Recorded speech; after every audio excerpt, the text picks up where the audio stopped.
Amin. Saya mengundang jemaat sekalian untuk bangkit berdiri. Mari saat ini kita datang menyembahnya dalam baitnya. Kita tinggikan Tuhan aja kita yang mulia. Tinggikanlah Tuhan.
Kebaktian di minggu pertama Advent ini terselenggara dengan sebuah keyakinan bahwa pertolongan kepada kita adalah dari Tuhan yang menjadikan langit dan bumi dan yang kasih setianya tetap sampai selama-lamanya.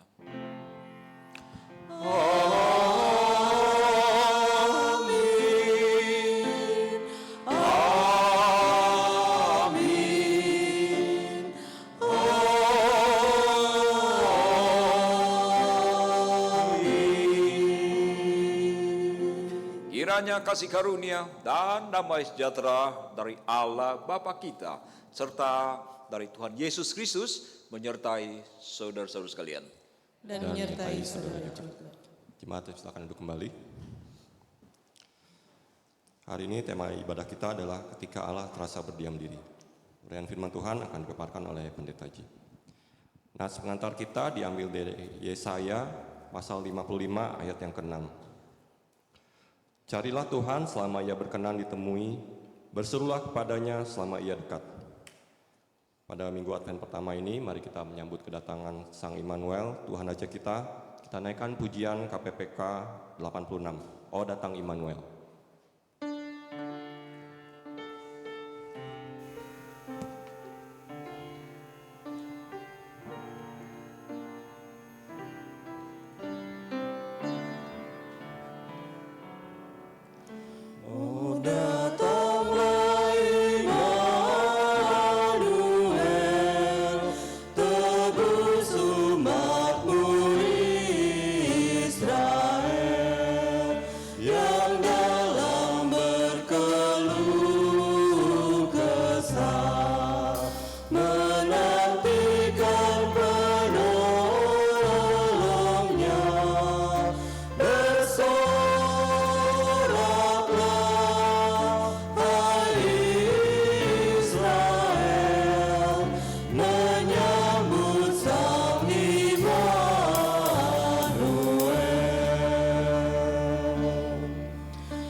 Tubandi mungkin boleh diupdate ya, KPPK 86 Pak Tubandi. KPPK 86.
Kita ulang sekali lagi ya lagu ini.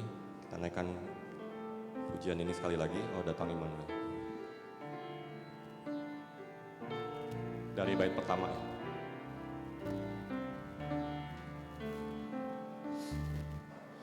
Oh datanglah Immanuel,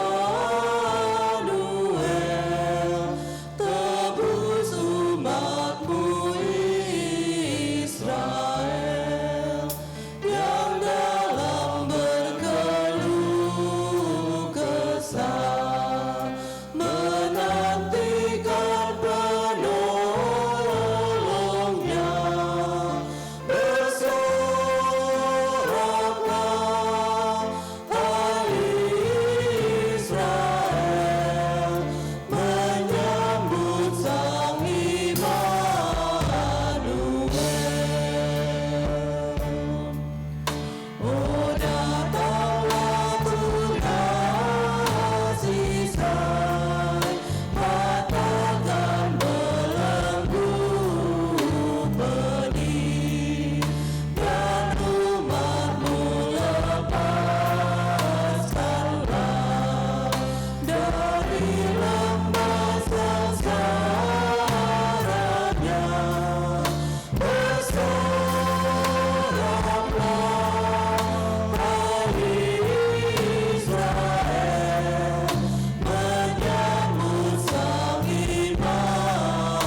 saatnya bagi kita untuk mengakui dosa kita di hadapan Tuhan.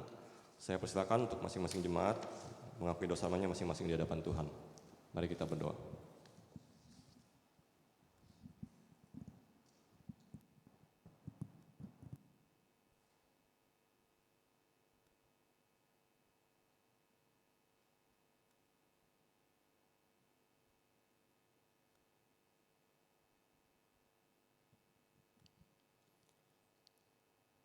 Tuhan Yesus, terima kasih untuk anugerah-Mu yang sangat besar untuk kami manusia berdosa ini. Darah-Mu telah menyucikan kami, memberikan kami hidup yang baru. Ampuni kami Tuhan, karena kami masih sering melupakan pengorbanan-Mu yang sungguh besar ini, dan kami masih berdosa baik dengan pikiran, perkataan maupun perbuatan kami. Kami masih sering menyakiti rekan-rekan sekerja kami, rekan-rekan di gereja, atau anggota keluarga kami. Berikanlah pencerahan-Mu Tuhan, agar Roh Kudus-Mu bisa bekerja dalam hati kami, untuk selalu mengingatkan kami, untuk menjauhi dosa, dan selalu berjalan dalam jalan-Mu saja. Dalam nama Tuhan Yesus, Juru Selamat kami yang hidup, kami menyerahkan doa pengakuan dosa kami ini. Amin.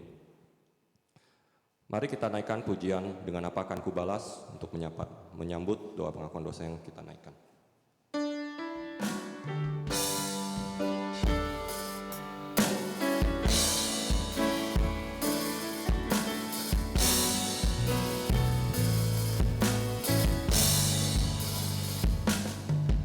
Kau Allah yang setia,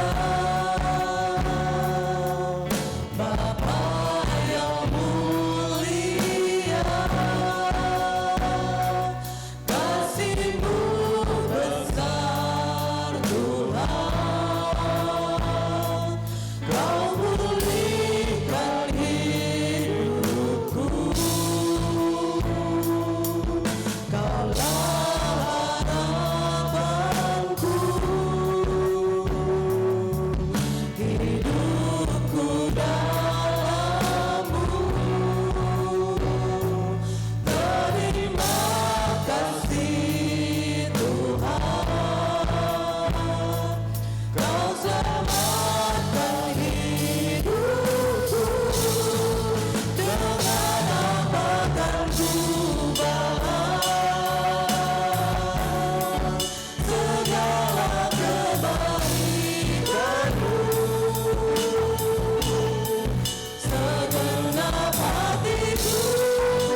untuk berdiri.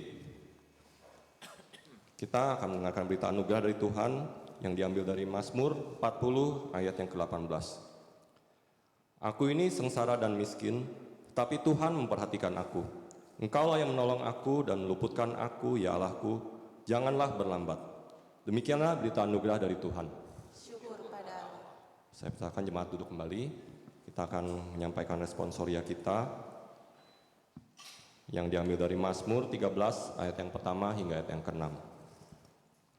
Saya akan bacakan ayat yang pertama, jemaat sekalian membacakan ayat yang kedua, demikian seterusnya bergantian kita baca hingga ayatnya yang ke-6. Mazmur 13 ayat 1 hingga ke-6. Untuk pemimpin biduan Mazmur Daud. Berapa lama lagi Tuhan, kau lupakan aku terus-menerus? Berapa lama lagi kau sembunyikan wajah-Mu terhadap aku? Berapa lama lagi aku harus menaruh kekhawatiran dalam diriku dan bersedih hati sepanjang hari? Berapa lama lagi musuhku meninggikan diri atasku? Pandanglah kiranya, jawablah aku ya Tuhan Allahku. Buatlah mataku bercahaya, supaya jangan aku tertidur dan mati. Supaya musuhku jangan berkata, aku telah mengalahkan dia, dan lawan-lawanku bersorak-sorak apabila aku goyah. Tetapi aku kepada kasih setiamu aku percaya. Hatiku bersorak-sorak karena penyelamatanmu. Bersama-sama, aku mau menyanyi untuk Tuhan, karena Ia telah berbuat baik kepadaku. Amin, demikian bacaan tanggapan kita. Mari kita mempersiapkan hati kita untuk mendengarkan uraian firman Tuhan. Kita naikkan pujian, kusiapkan hatiku Tuhan.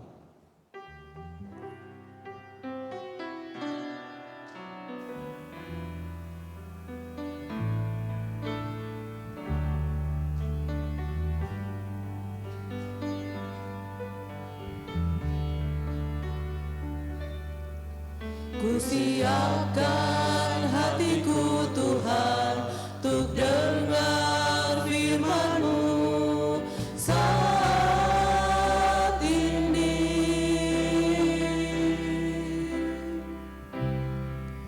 Ku sujud menyembah-Mu Tuhan, masuk hadirat-Mu saat ini.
putus hati dalam doa. Masing-masing berdoa, kiranya Tuhan memberikan kita firman di hari Advent pertama ini, minggu Advent pertama ini. Berikanlah kami kebenaran-Mu, kami membutuhkan itu ya Bapa. Berikanlah Roh Kudus yang mencelikan hati dan pikiran kami, sehingga kami datang dan pulang tidak sama lagi. Dalam Yesus Tuhan kami memohon. Amin. Silakan kembali saudara. Mari bersama kita membuka kembali Mazmur nomor 13. Kali ini kita hanya akan membaca ayat yang kedua saja. Mazmur nomor 13 ayat yang kedua. Berapa lama lagi Tuhan Kau lupakan aku terus menerus? Berapa lama lagi Kau sembunyikan wajah-Mu terhadap aku? Demikian firman Tuhan. Berbahagialah tiap orang yang merenungkan firman dan melakukan dalam hidupnya. Maranatha. Maranatha, Maranatha, Maranatha.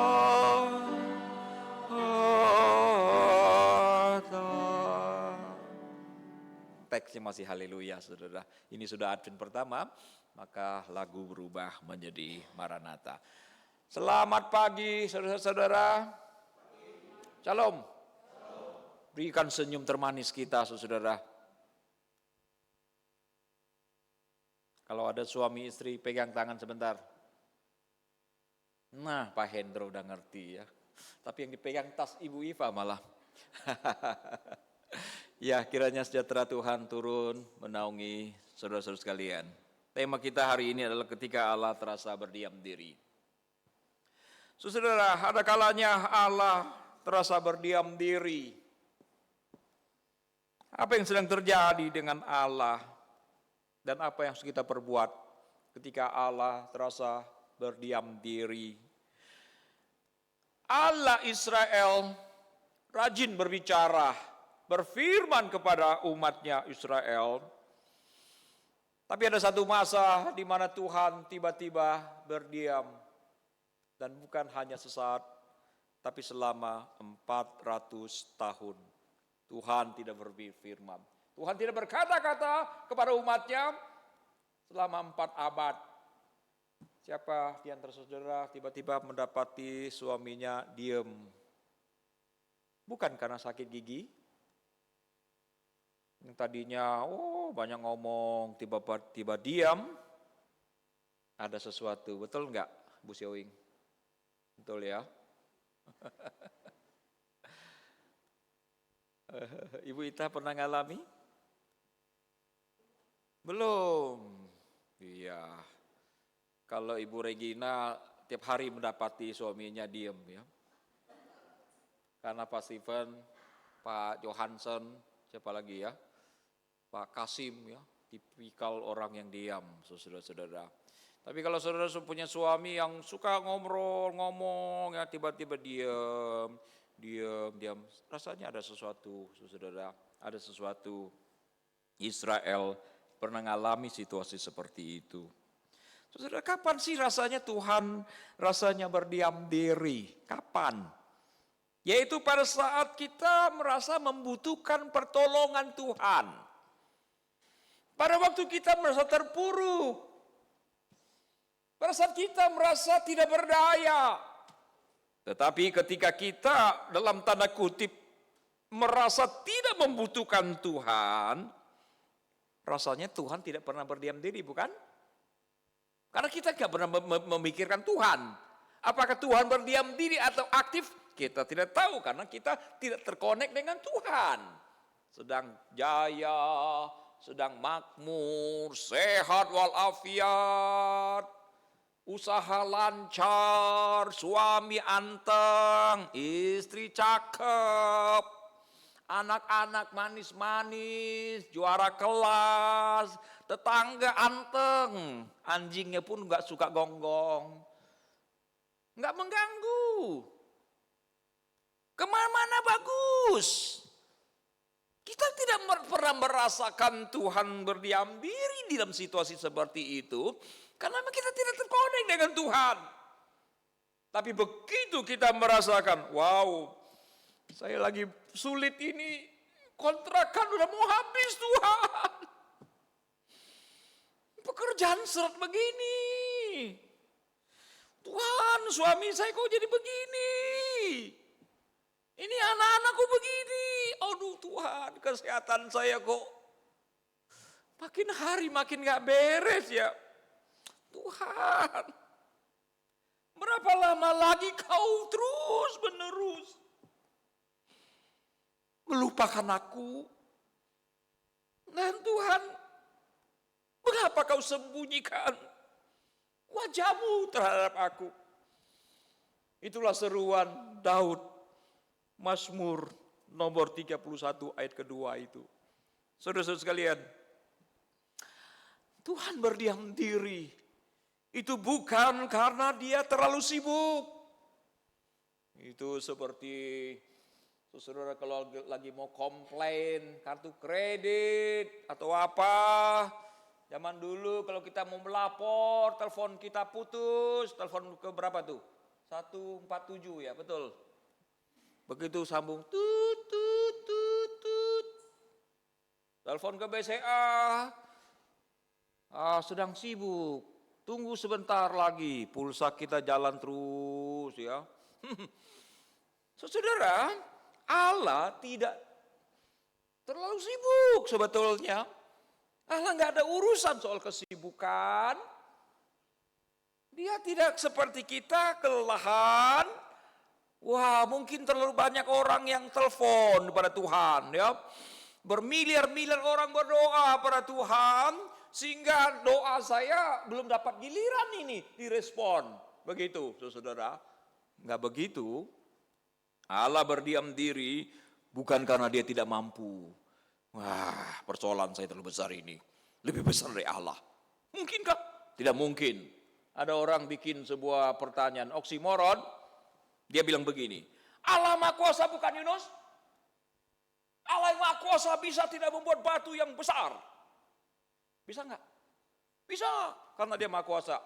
Tapi saking besarnya batu itu, sehingga Allah tidak sanggup memikulnya.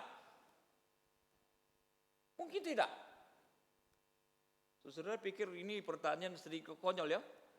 Dia mulai dengan ungkapan, dengan premis bahwa Allah Maha Kuasa. Betul? Karena Allah Maha Kuasa, semua dia bisa lakukan. Maka dia menciptakan batu yang besar. Tapi sayangnya Allah membuat batu yang terlalu besar sehingga dia tidak sanggup memikulnya lagi. Tak mungkin, saudara. Kalau batu itu terlalu besar sehingga dia tidak bisa memikulnya lagi, dia bukan Allah yang Maha Kuasa, bukan? Maka tidak ada istilah seperti itu, saudara. Allah mampu. Tidak ada masalah yang terlalu sulit bagi Allah untuk menyelesaikannya. Tapi mengapa dia berdiam diri? Ada yang bilang, wah mungkin dia tidak peduli kali ya. Saudara sekalian, ada orang pesimis melihat dunia yang penuh dengan penderitaan ini. Mereka berpikir seperti ini. Allah setelah menciptakan semesta ini, udah ditinggalkan saja. Allah tinggalkan semesta berjalan autopilot sehingga Allah tidak mengendalikan dan Allah do nothing. Saya kira tidak demikian, saudara-saudara. Kalau kita lihat sejarah, Allah tetap memegang sejarah. Bahkan bukan hanya karena kita ini kecil, saudara. Saya pernah kasih lihat saudara video bertahun-tahun yang lampau, bukan? Bagaimana seseorang membuat gambar bumi dilihat dari 10 meter, 100 meter terus ya. Sampai akhirnya di luar sana itu begitu besar. Cengkaring udah gak ada apa-apanya, saudara. Kalau cengkaring gak ada apa-apa, apalagi teluk gong ya. Gak ada apa-apanya lagi ya. Kita kalau dibilang debu itu lebih kecil daripada debu. Kan ternyata semesta ini begitu besar. Kalau semesta begitu besar, Apakah Allah peduli dengan seorang bernama Kenjo? Seorang bernama Joshua? Apakah Allah peduli dengan Ibu Mary? Saya yakin dia peduli dengan kita. Kenapa? Karena dia memperhatikan setiap pribadi, saudara. Dari mana kita tahu bahwa Allah peduli pada setiap pribadi? Dari sidik jari saja udah ketahuan kan? Cobalah bandingkan dengan tetangga-tetangga kita. Mana ada sidik jari yang sama? Bahkan untuk anak kembar yang kembar identik sekalipun, ternyata sidik jarinya berbeda. Itu berarti apa? Allah memperlakukan setiap orang itu spesial, saudara. Pribadi lepas pribadi. Jadi dia tetap kontrol. Tapi kenapa Allah berdiam diri?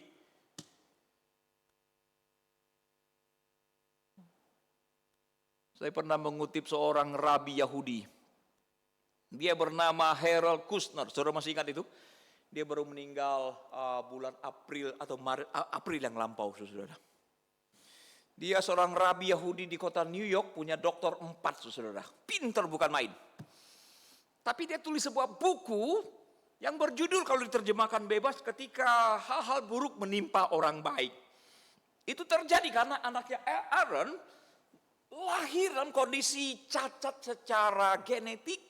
Dia mengalami penuaan dini, umur 14 meninggal dan sudah tampak tua sekali. Harold berkata apa? Allah memang maha baik, tapi sayang dia tidak maha kuasa. Karena kalau Allah yang maha baik dan kalau dia maha kuasa, maka anak saya tidak akan lahir dalam kondisi seperti ini. Itu kesimpulan dia. Dan saya pikir kita bukan orang-orang yang berada di posisi itu. Saudara, kalau begitu apa yang terjadi? Mengapa ada kalanya ketika kita butuh dia berdiam diri? Alasan pertama adalah karena dosa dan pelanggaran. Saudara-saudara sekalian, dosa dan pelanggaran kita. Boleh tampilkan Yesaya 59 ayat 1 dan 2. Yesaya 59 ayat 1 dan 2. Bisa muncul, Pak? Oke, good. Oh, belum.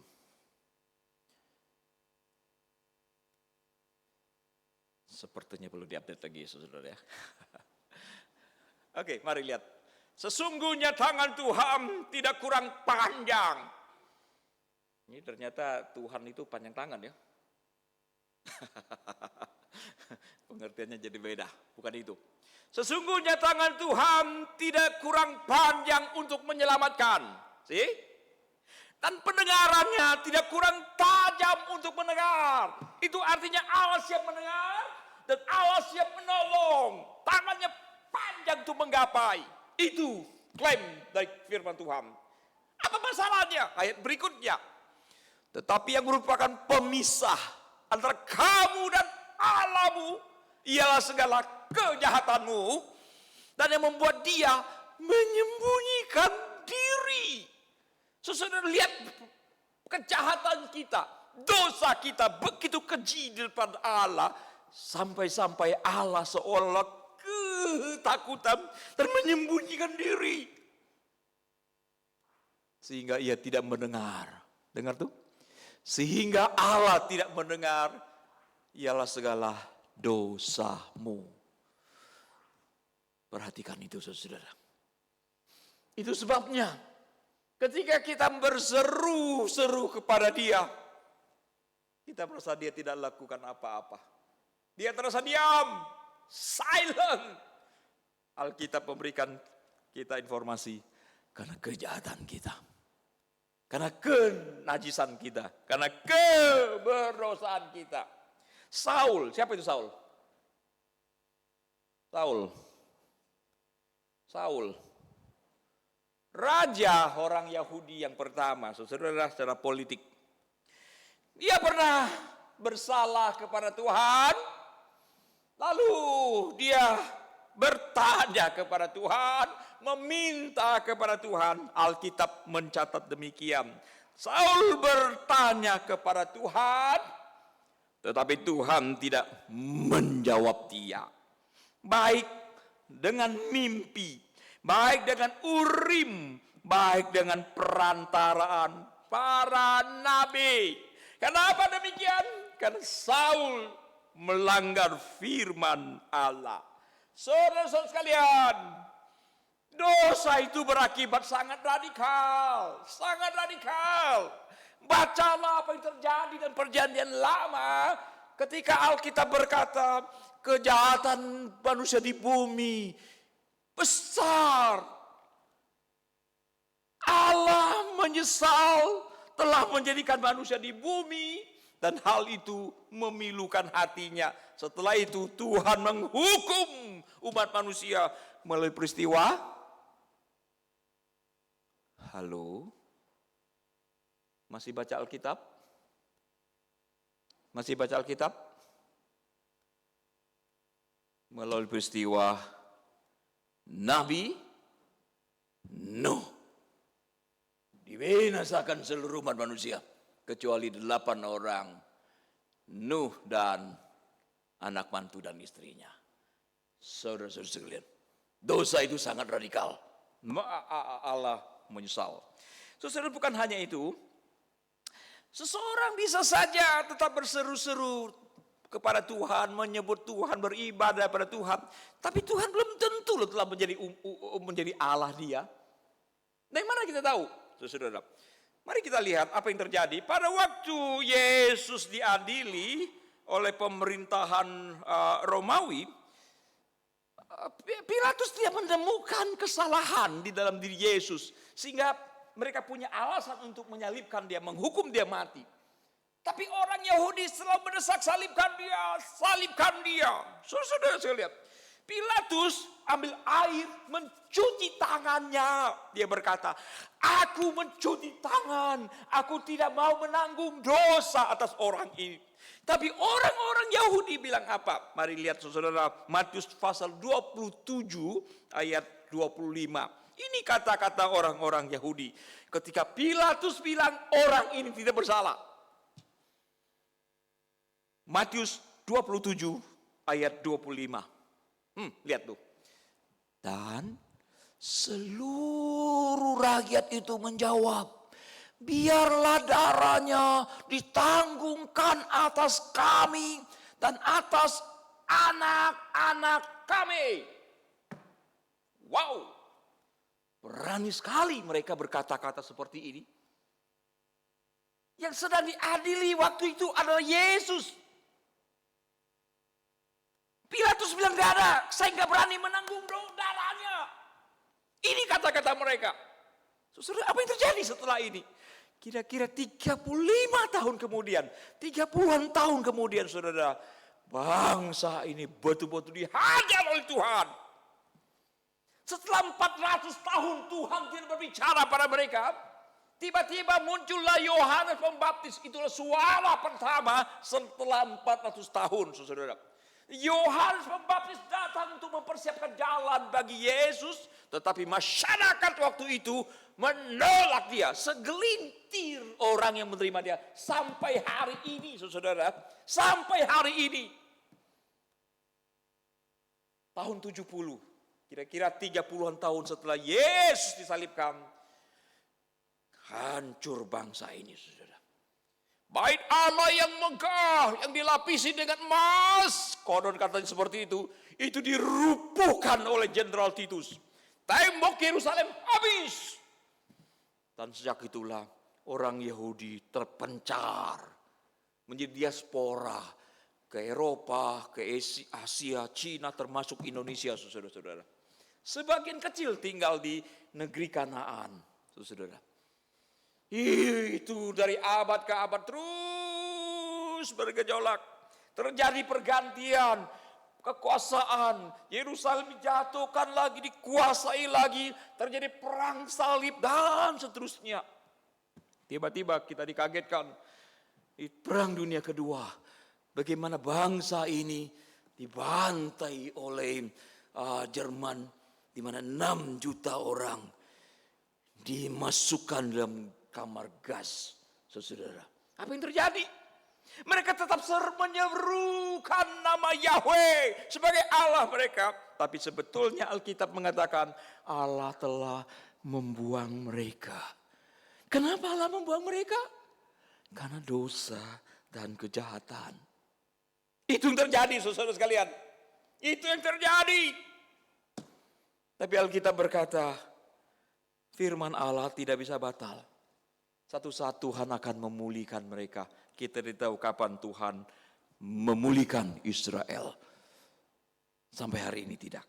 Nah, saudara sekalian, ketika seseorang berbuat dosa, sebuah bangsa berbuat dosa, yang Allah rindukan adalah penyesalan dan pertobatan. Bukan minta berkat, saudara. Bukan minta berkat. Saya mau tanya nih, bapak-bapak, siapa yang punya anak yang suka bikin ulah di rumah? Pak Wito, itu abang itu suka bikin ulah nggak di rumah? Oh, baguslah. Bapak suka bikin ulah nggak, Pak? Sering katanya, Pak. Wah, kurang ajar ini, Pak. Nah, itu bikin ulah dia sekarang. Langsung bikin ulah. Bapak-bapak, kalau ada anak nih bikin ulah nih, bikin masalah, bikin malu, bikin gondok bukan main ya, gondok sini gitu ya. Baru kita lega sedikit, tiba-tiba dia datang minta berkat, minta duit. Kira-kira diladenin apa tidak itu anak? Halo bapak-bapak. Oh, ternyata ibu-ibu sini semua. Halo. Selain tidak diladeni apa terjadi, Pak? Bapak pasti langsung naik pitam. Betul enggak? Iyalah. Ini anak kurang ajar ini ya. Udah dipermalukan, udah bikin kejengkel bukan main. Udah itu enak aja, Pak minta duit Pak. Kita bukan hanya kasih berkat Pak, kasih gamparan kepada dia. Maka itu ketika kita berbuat dosa, please jangan minta tolong pada Tuhan. Tuhan gak berkenan, saudara. Dia akan diam, bukan hanya diam, dia mungkin akan hajar kita. Maka yang dibutuhkan ketika kita berbuat dosa adalah, mari baca 2 Tawarik pasal 7 ayat 14. Saudara, waspadalah. Apabila selama ini saudara dan saya merasa Tuhan kok silent, jangan-jangan karena kita telah berbuat dosa dan Tuhan tidak berkenan. Kita memang berdoa pada dia, kita memang beribadah kepada dia, kita memang memberikan persembahan, tapi dia silent.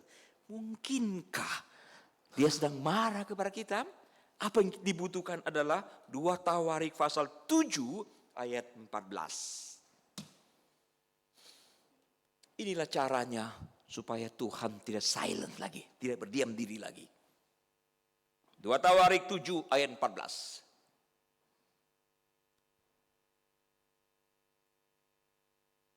Nah,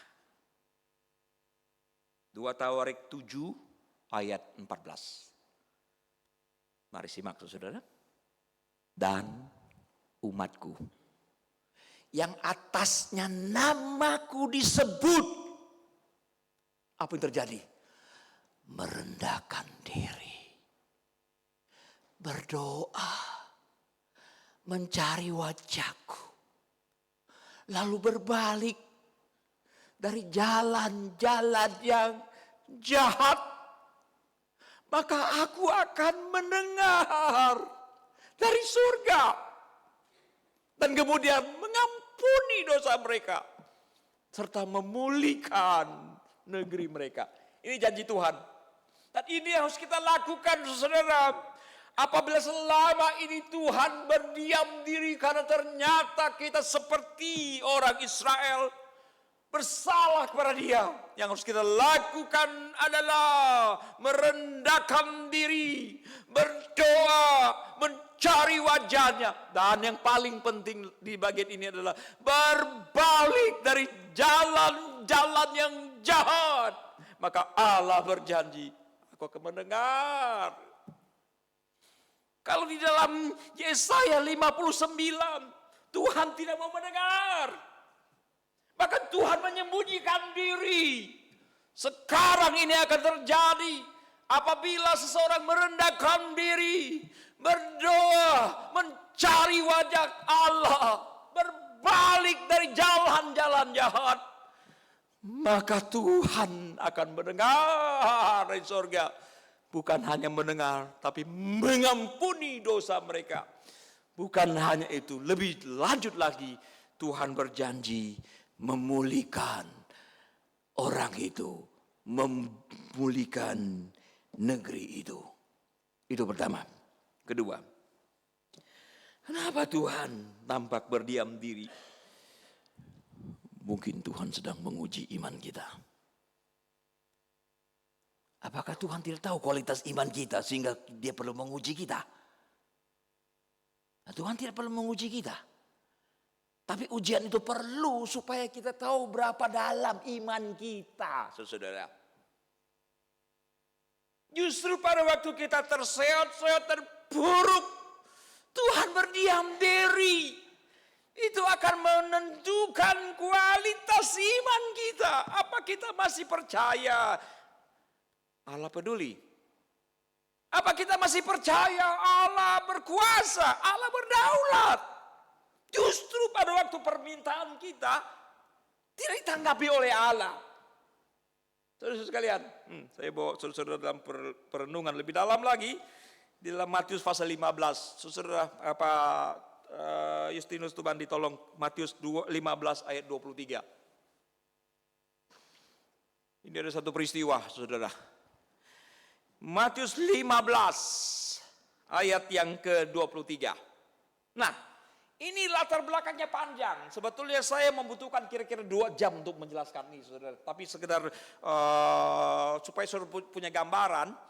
Ini Yesus itu dikecam oleh orang-orang Yahudi, oleh pemimpin Yahudi, oleh Farisi dan ahli Taurat. Gara-gara apa?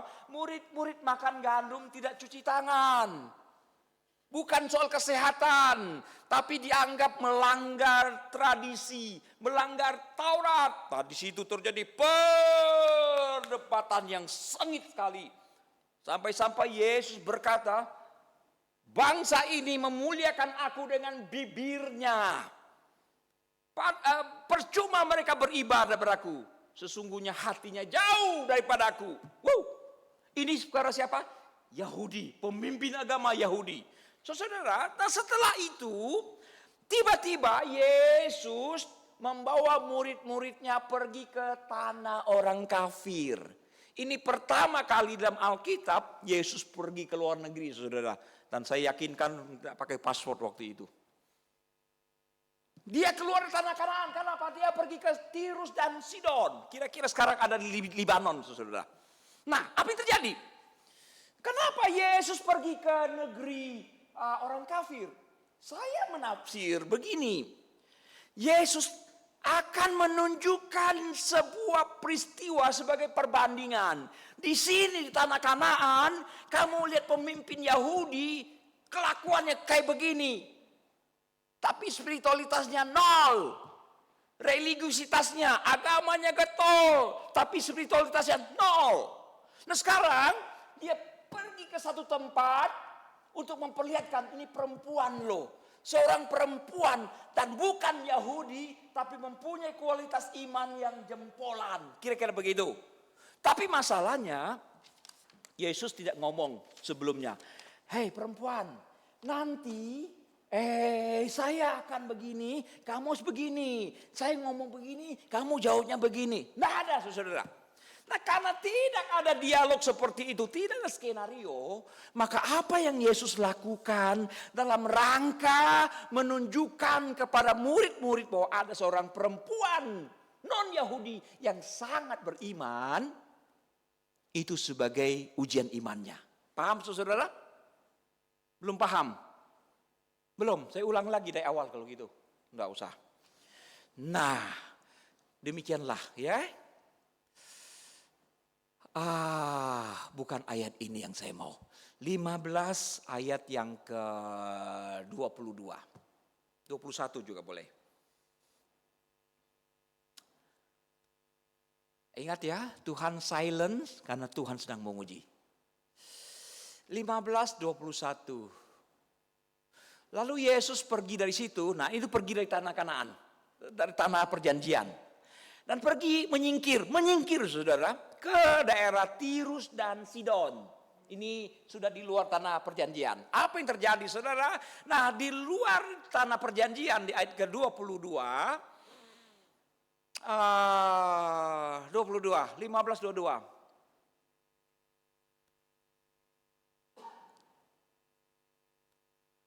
Apa yang harus dilakukan dengan komputer kita ini? Maka datanglah seorang perempuan. Di dalam kematahuan Yesus tahu ada seorang perempuan yang berkualitas baik imannya. Datanglah seorang perempuan Kanaan dari daerah itu dan berseru, "Kasihani aku." Dia tahu Yesus penuh dengan belas kasihan. Di seberang Yesus dikecam, Yesus dihina. Tapi perempuan ini tahu Yesus penuh belas kasihan. Dan dia berkata, "Ya Tuhan, ya Kurios." Yesus disebut Kurios oleh orang kafir. Anak Daud. Di seberang sana tidak dipanggil sebagai anak Daud. Kenapa? Karena anakku perempuan kerasukan setan dan sangat menderita. Itu sebabnya dia datang pada Yesus. Mohon Yesus mengasihaninya, menyembuhkan putrinya itu. Ayat berikutnya 23. Tetapi Yesus sama sekali tidak menjawabnya. Tuhan silent kan? Diam aja Yesus. Dan dia bukan minta sekali. Dia mengikuti Yesus sepanjang perjalanan. Berteriak-teriak dan Yesus silent. Kenapa Yesus silent? Inilah yang saya sebut dengan ujian iman. Minta sekali nggak dilayani, cukup nggak? Yesus, anak Daud, anakku kerasukan setan. Kasihani dong. Yesus nggak jawab. Teriak lagi yang sama. Nggak jawab. Pergi apa enggak? Halo? Bu Asnah, kalau udah minta begini, Yesusnya diam, ibu pergi apa enggak? Ayo. Bu Iva, anakku sakit, belas kasihan anak Daud, Tuhan. Yesus enggak jawab. Pergi apa enggak? Sombong amat dia orang. Emang lu aja bisa nolong? Udah enggak mau nolong, diam aja. Ngomong kek, gitu kan Bu? Yesus diam. Kenapa? Yesus sedang menunjukkan pada murid, lihat kualitas orang ini. Tapi di satu sisi, Yesus seakan-akan sedang memberikan ujian. Nah, saudara, setelah berteriak-teriak, Yesus tidak memberikan tanggapan, tiba-tiba murid ngomong begini. Suruhlah ia pergi. Ia mengikuti kita dengan berteriak-teriak. Lalu, dengar apa tidak? Ibu Mary, dengarkan Bu. Pergi apa enggak? Sombong amat sih. Guru sama murid sama-sama sombong. 2 kali kan? Udah Yesusnya diam, muridnya petantang-petenteng. Kurang ajar ini kan. Pergi enggak? Pergi, kita pergi. Tapi lihat tuh, dia sudah lewati 2 ujian. Dia enggak pergi loh. Nah sekarang tiba-tiba Yesus ngomong. Lihat tuh ayat 24.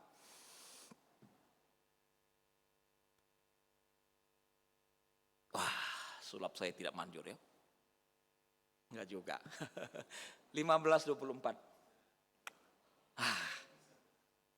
Jawab Yesus, aku diutus hanya kepada domba-domba yang hilang dari umat Israel. Orang-orang di luar sana yang tidak mengerti cara menafsir Alkitab bilang begini, Yesus bukan Mesias, Yesus bukan Tuhan. Dia bilang dia hanya diutus oleh Allah dan hanya untuk umat Israel. Yesus absolutely ngomong seperti ini. Tapi apakah ini yang Yesus maksudkan? Sama sekali salah tafsiran seperti itu. Apa sebabnya? Yesus sedang mengkondisikan dengan kata-kata seperti ini sebagai ujian yang ketiga. Iya dong, dia kan tahu, perempuan ini tahu bahwa dia bukanlah orang Yahudi. Dan Yesus berkata, aku ini diutus untuk domba yang hilang dari umat Israel. Kamu gak termasuk gitu loh. 3 kali tolak kan? Apakah Yesus bermaksud seperti ini? Sama sekali tidak. Kenapa? Karena kita tahu setelah peristiwa ini, Yesus menyembuhkan anaknya. Kalau Yesus konsisten dengan kata-kata ini, maka dia tidak akan kok saya selalu berkata sembunyi ya, tidak akan menyembuhkan anaknya. Paham saudara? Nah, Yesus mengkondisikan kamu tuh nggak boleh gitu loh. Kamu nggak akan dilayani kira-kira gitu. Berarti sudah 3 kali kan? Tadi Yesus silent berulang-ulang.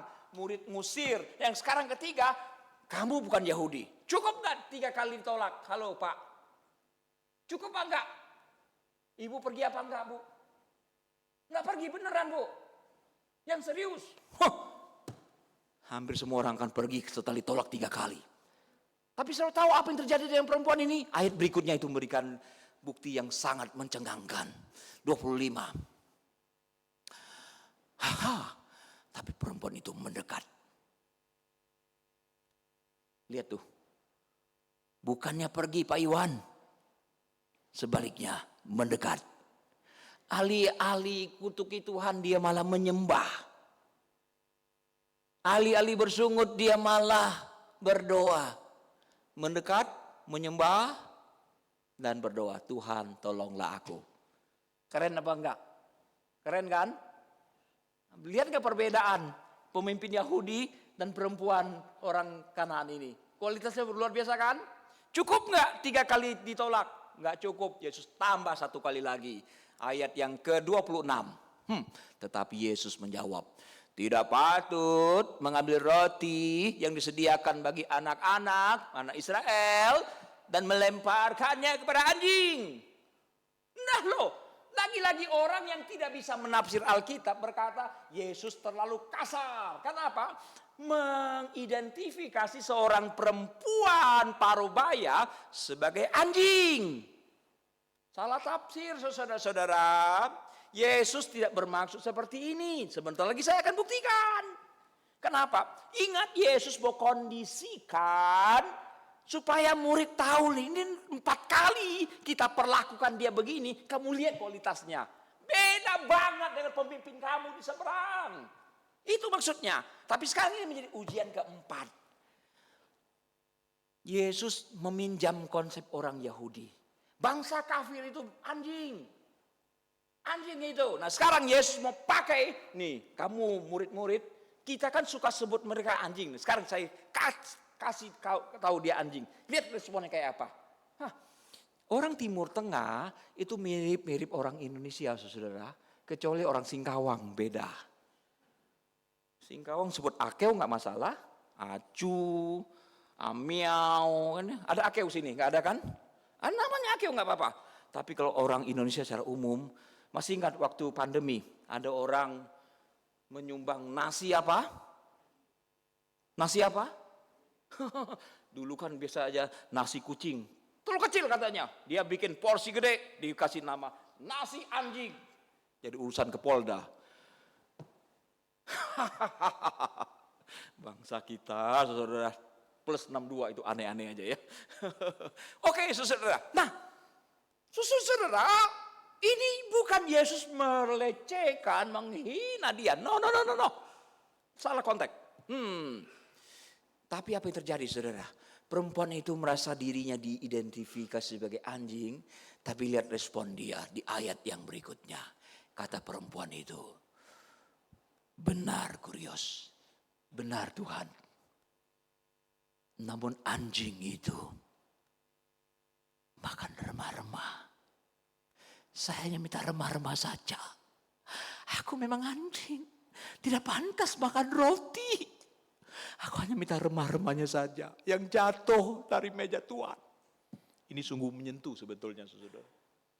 Dia gak peduli. Diidentifikasi sebagai anjing. Gak apa-apa sebut saya anjing. Gak apa-apa. Please. Saya hanya butuh belas kasihanmu Kurios. Saya hanya butuh pertolonganmu. Keren kan saudara? 4 ujian dan dia lolos saudara. Saudara tahu apa jawab Yesus setelah ini? Ayat terakhir. Maka jawab Yesus dan berkata kepadanya, "Hai anjing, besar imanmu?" No. Dia mengangkat setinggi langit. "Hai ibu, besar imanmu." Itu berarti apa?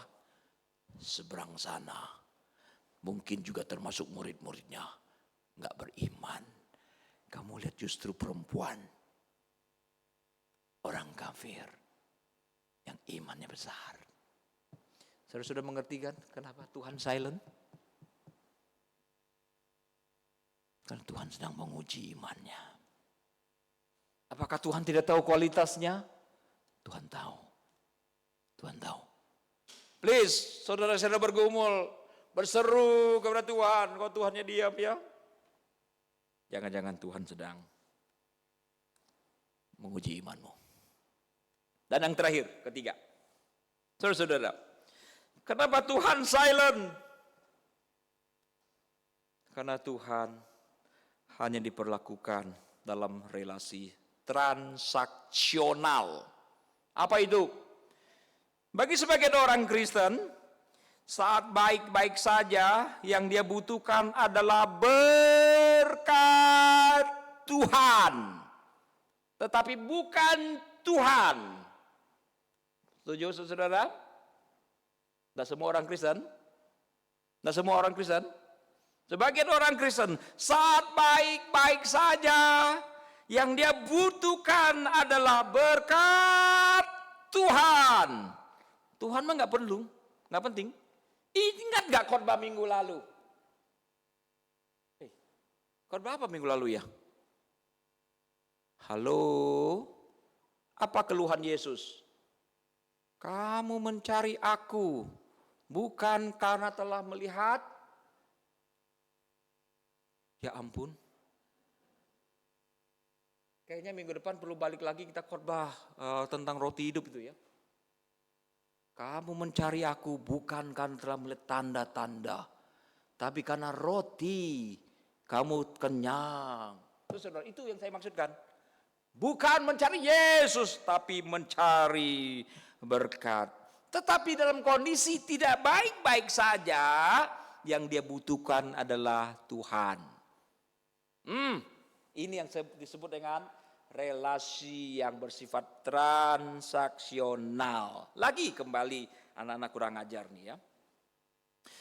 Nggak nurut, suka membangkang. Tiba-tiba jadi anak manis. Ibu Mary tahu kan apa maksudnya? Belum tahu Bu ya? Polos amat Ibu. Pak Hores, kalau anak-anak badung sekali. Nakal sekali. Tiba-tiba jadi manis, jadi penurut, jadi rajin. Tahu kan maksudnya apa Bu Yuli? Ngomongnya apa kalau begitu? Lu orang ya, udah ada maunya ya, baru baik-baik. Nah, saudara, banyak orang Kristiani bertipikal seperti itu. Yaitu apa? Memanfaatkan Tuhan. Saudara pernah merasa dimanfaatkan gak sama orang lain? Pak Steven pernah dimanfaatkan oleh orang lain? Sering ya. Happy apa tidak Bu Mary dimanfaatkan orang lain? Jengkel juga ya. Saya waktu SD saudara, saya merasa pernah dimanfaatkan sama orang lain. Saya gak pintar-pintar amat saudara. Tapi waktu SD, waktu lulus lumayan saya juara 3. Saya belum pernah ngomong, Ibu Lydia juga gak tahu. Ya. Juara 3 saya. Jadi waktu itu matematika saya pintar. SD saya pintar Pak. SMP saya mah jadi gak pintar. Saudara, ada satu teman saya badannya tinggi sekali. Tinggi sekali. Tapi otaknya kecil. Dia bikin PR gak pernah bener. Jadi tiap kali kalau ada PR, dia pintar. Pintarnya bagaimana atau enggak? Dia traktir saya makan. Nah setelah itu, kalau ada PR, dia tarik aja buku saya itu. Saya nggak kasih, dia tarik aja tuh. Ntar ujian, kalau gurunya meleng, dia tarik buku saya, dia mau contek gitu kan ya. Lama-lama pas jadi gengkel juga nih orang kok. Kamu traktir kok nggak tulus gitu kan ya. Rupanya dia traktir saya supaya dia bisa contek saya punya PR. Saya baru tahu saudara. Saya jengkel setengah mati dengan orang ini saudara. Kadang-kadang di rumah juga begitu kan ya. Halo. Bapak-bapak merasa ibu yang kadang-kadang ogah-ogahan, malas-malasan. Tiba-tiba jadi rajin sekali. Nurut gitu kan ya. Ujung-ujungnya baru ketahuan. Minta beli lipstik ternyata. Kita bilang apa bapak-bapak? Nih ibu ini udah ada maunya, baru manis begitu kan ya. Nah kita jengkel. Saudara saya mau kasih tahu, di dalam relasi kita dengan Tuhan, kenapa Pak Bonlyong? Hah? Katanya Ibu Lydia kena ya. Saudara-saudara, seringkali ya begitu. Transaksional. Kalau ada maunya aja kita baik-baik ya.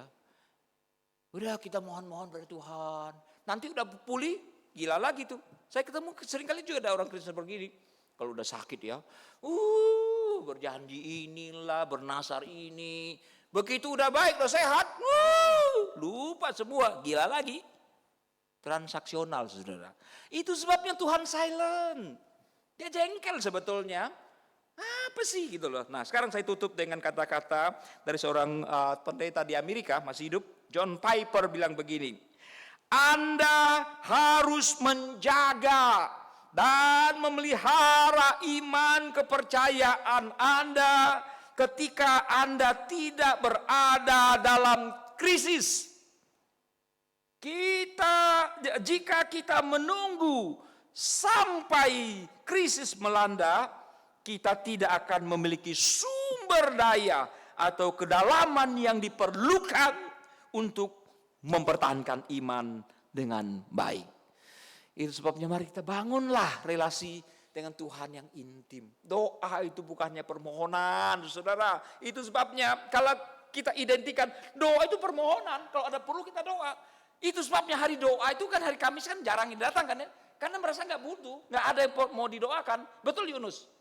Betul Kenjo dan kawan-kawan. Nggak usah datang doakan apa. Nggak ada yang perlu didoakan kok. Saya nggak punya permohonan. Please saudara. Kalau kita datang ada permohonan. Itu namanya transaksional. Dan Tuhan tidak berkenan. Semoga Tuhan menolong kita saudara. Mari kita berdoa.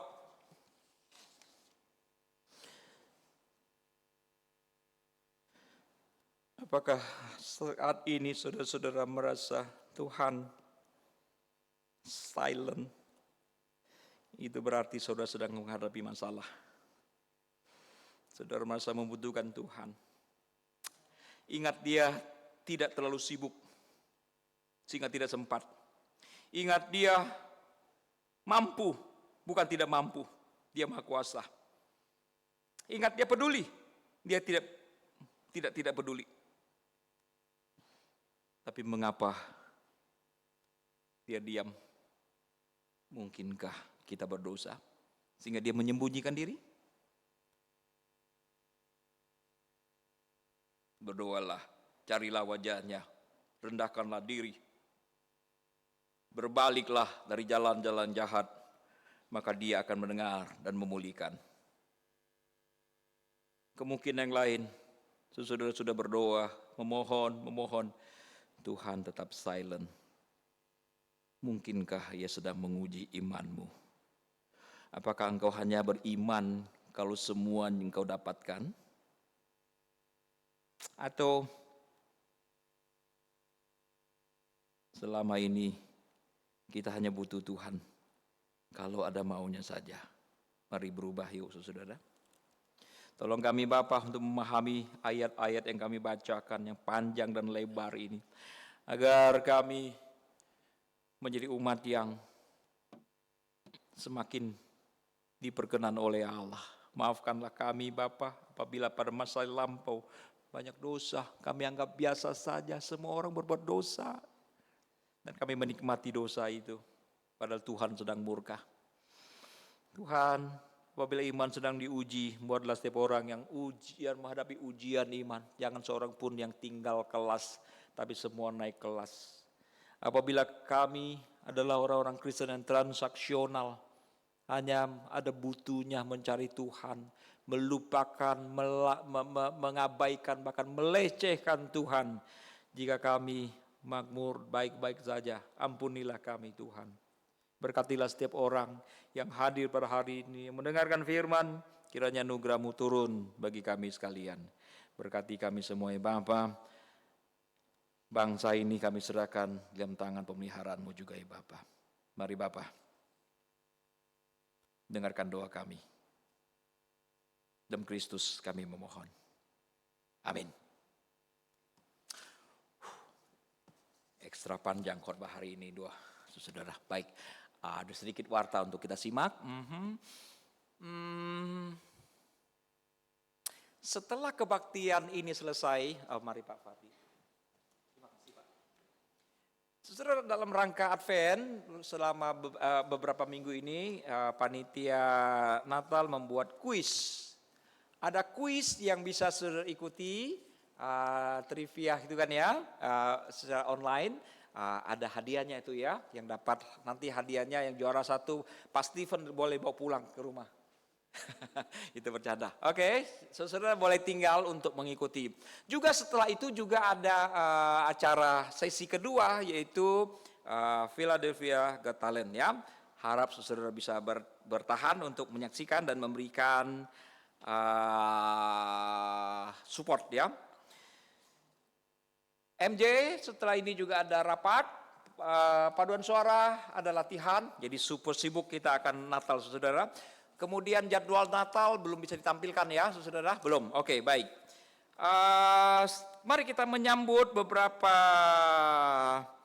kawan yang baru pertama kali datang. Di tangan saya ada siapa ini? Kensia TM Larega. Larega betul?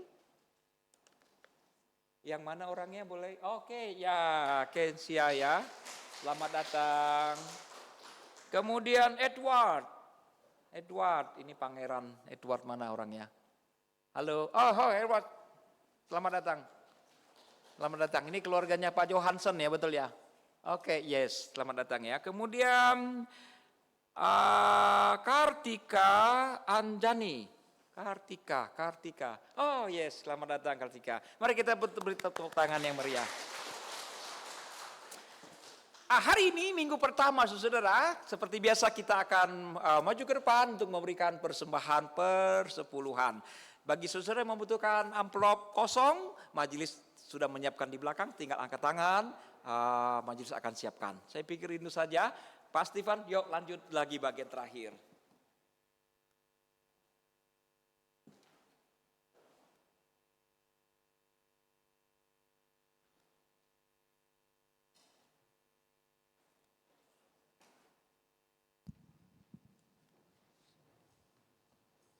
Saya mengundang jemaat sekalian untuk bangkit berdiri.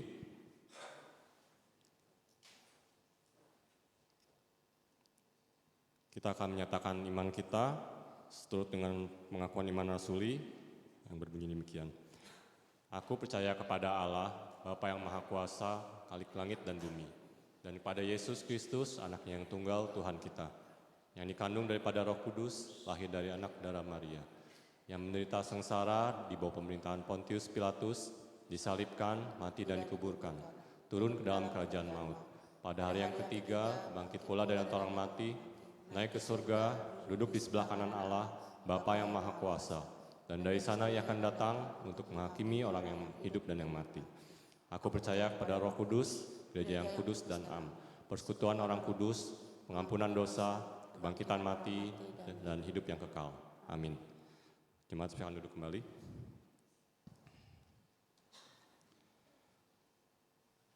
Kini tiba saatnya kita untuk memberikan korban syukur kita kepada Tuhan. Nah, persembahan kita diambil dari Maleakhi 3 ayat 10. Bawalah seluruh persembahan persepuluhan itu ke dalam rumah perbendaharaan, supaya ada persediaan makan di rumahku, dan ujilah aku, firman Tuhan semesta alam. Apakah aku tidak membukakan bagimu tingkap-tingkap langit dan mencurahkan berkat kepadamu sampai berkelimpahan. Seperti sudah disinggung Pak Ji, hari ini adalah minggu pertama kita akan memberikan persepuluhan kita maju ke depan dengan Bisa dimulai dari sisi sebelah kanan saya dulu nanti ya. Sambil kita menaikkan persembahan kita, mari kita menaikkan pujian berkat anak cucu. Sekali dalam bahasa Mandarin, kemudian dalam bahasa Indonesia.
Tuhan, terima kasih untuk firman-Mu yang sudah kami dengarkan.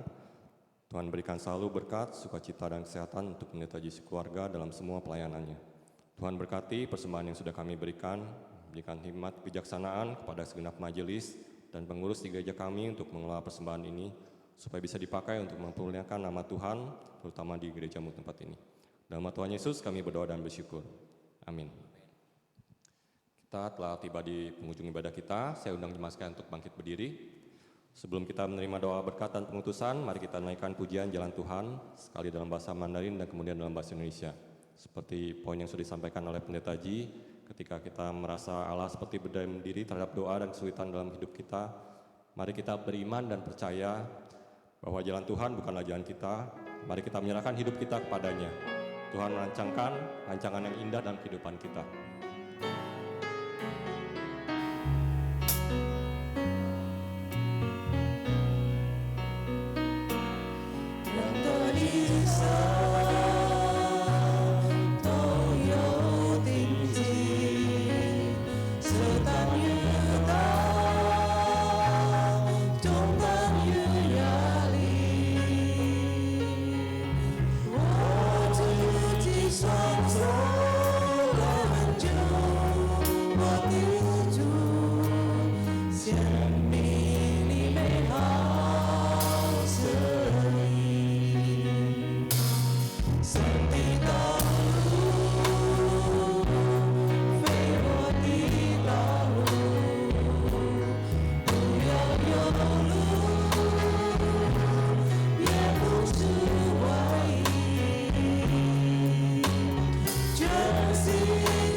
ataupun ragu,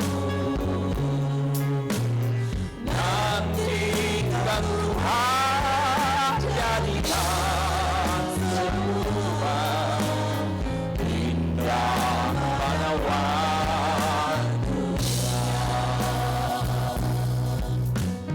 Pada Tuhan masa depanku,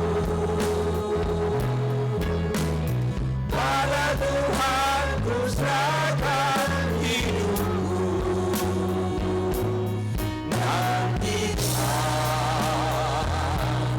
Tuhan berkarya indah pada waktunya.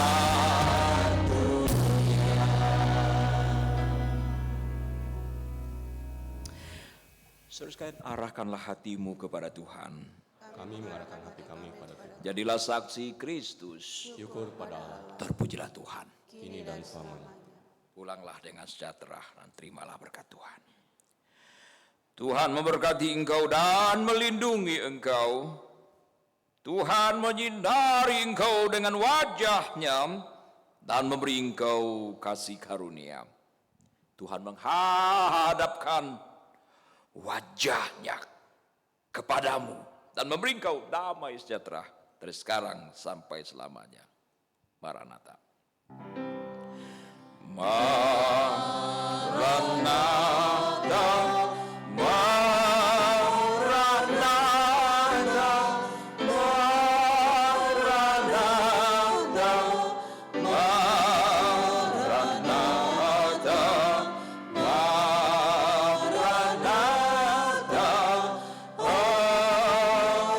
amin, amin, amin. Silakan duduk kembali saudara saat teduh ibadah selesai. Harap saudara bisa bersabar, masih ada 2 acara. Yang pertama ada kuis ya. Yang kedua adalah ada acara semacam kompetisi dalam tanda kutip ya. Saya harap kita semua bisa ambil bagian. Ada 2 warta tertinggal tadi. Akhir tahun ini tanggal 24 Desember gereja kita akan menyelenggarakan baptisan kudus untuk anak-anak. Bagi saudara yang punya anak, bisa mendaftarkan diri. Ada ketentuan, ada tata caranya. Oke. Minggu depan juga ada kesempatan sekali lagi bagi kita untuk memberikan persembahan khusus untuk merayakan Natal. Baik, silakan Pak Stephen. Kita akan mengikuti kuis ya. Mohon kesediaannya untuk tinggal sebentar. Jemaat bisa mengikuti kuis ini dengan membuka di web browsernya ya, di HP masing-masing, kahoot.it. Atau kalau yang nggak punya pulsa boleh join ke wifi gereja. Bisa ditampilkan ya Goldi.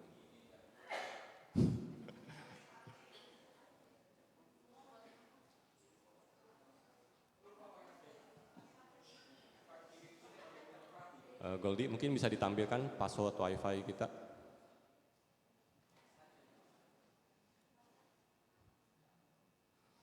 Wifi-nya Philadelphia 3 ya.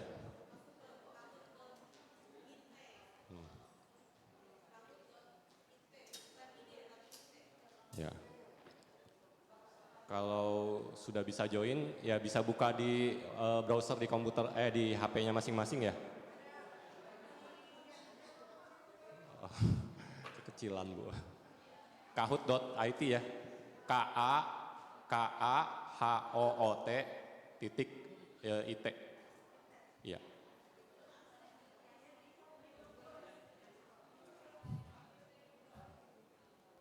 Ya, saya ulang lagi ya, webnya adalah kahoot.it. KAHOOT.IT.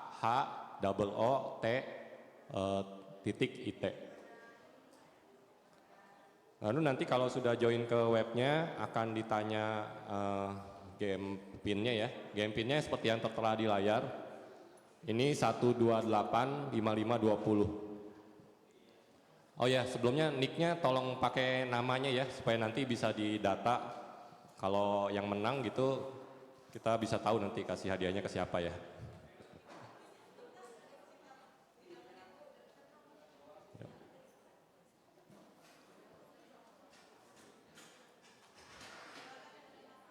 Oke.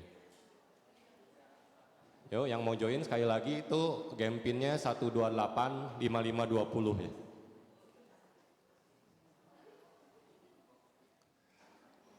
Ada yang masih kesulitan untuk join kuis kita? Game pinnya ini 1285520.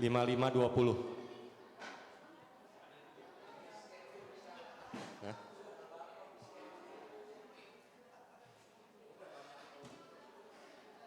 Oke. Oh ya, ini sudah dikirim juga linknya di grup ya. Ada yang masih kesulitan untuk join, bisa angkat tangan, kita bisa bantu.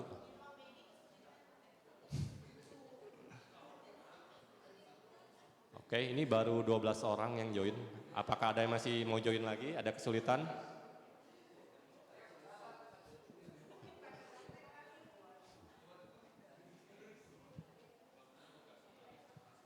Udah ya, bisa kita mulai ya. Oh. Tadi kahoot.it, lalu game pinnya 1285520.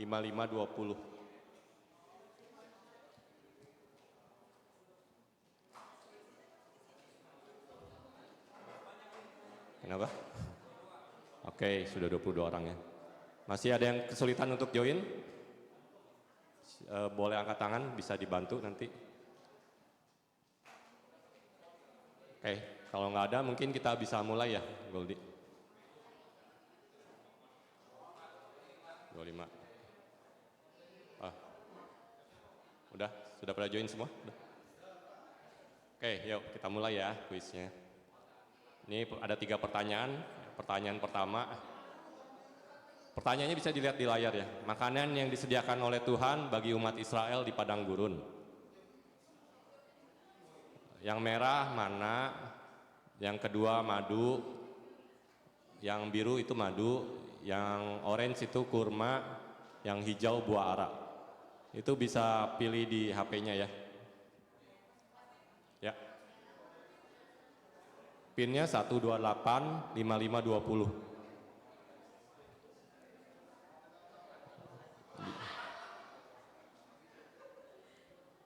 Oke, ini waktunya habis ya. Kemudian kita lanjutkan pertanyaan kedua. Nah ini pemimpin klasemennya sementara Fai. Siapa ini Fai? Yang kedua ya, kisah pembebasan umat Israel dari negeri Mesir tercatat dalam kitab. Yang merah itu hakim-hakim, yang biru keluaran, yang kuning 1 raja-raja, yang hijau 2 raja-raja. Nah, bisa pilih jawabannya masing-masing di HP-nya ya.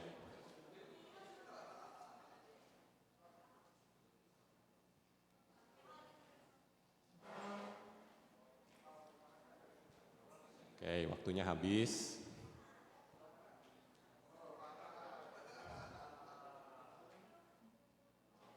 Oke. Next, Goldie. Yang memimpin masih Fai ini. Ini nanti yang pakai nik tolong nanti info ya panitia, namanya siapa ini. Terus yang ketiga, akulah roti hidup yang turun dari surga. Kalimat ini terdapat di kitab. Yang merah itu Yohanes 6 ayat 50, yang biru Yohanes 6 ayat 52, yang orange itu Yohanes 6 ayat 49, yang hijau Yohanes 6 ayat 51.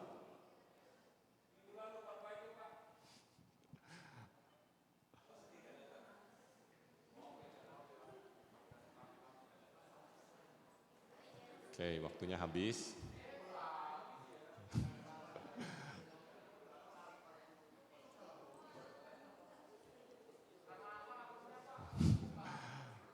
Nah, ini yang masuk podium. Wah, ini Fai turun nih.